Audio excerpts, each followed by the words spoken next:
Who would be better for United States Senate, Barbara Lee or Katie Porter?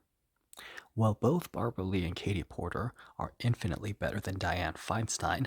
Feinstein is horrible and corrupt, and she's one of the most corrupt Democrats and worst corporate Democrats and neoliberals in the United States Senate.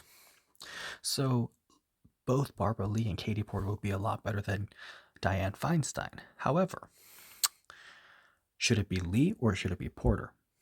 Well, in terms of Barbara Lee, she is phenomenal on foreign policy, and Katie Porter is phenomenal on domestic policy. Now, the thing is, yes, Katie Porter has had some missteps recently, like voicing a lot of support for Israel and being very complimentary of Netanyahu. That was very, very strange. However, that seems to be more of a posturing exercise because that's exactly what John Fetterman did when he ran. He pretended to be more pro Israel.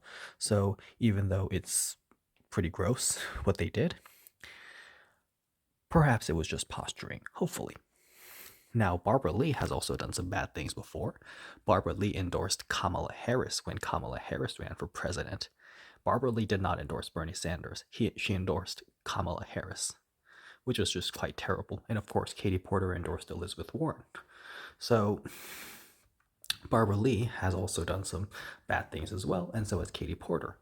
But both Barbara Lee and Katie Porter are overall very good. And sure, being human, they can make mistakes. But either one of them would be infinitely better than Dianne Feinstein. Now, of course, if Dianne Feinstein were to resign, and by that I really mean if her handlers were able to resign for her, then of course Gavin Newsom could appoint a replacement.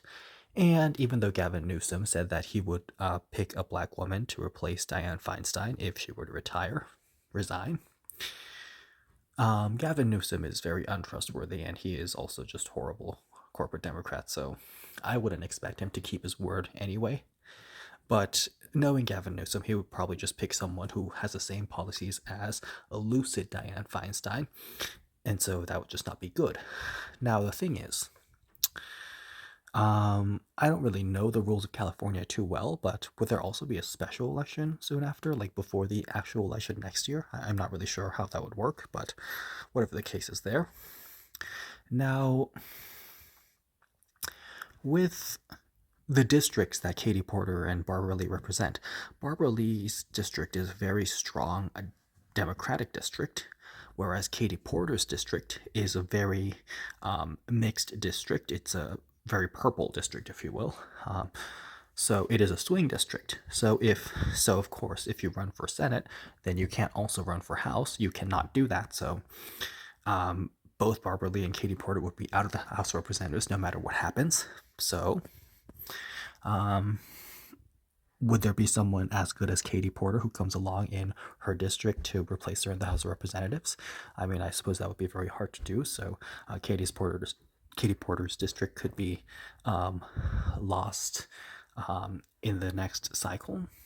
Whereas Barbara Lee's district, since that district is so blue, it would probably be harder to lose that. So there is that consideration as well. So, yes, I mean, hopefully either Barbara Lee or Katie Porter ends up as a senator from California.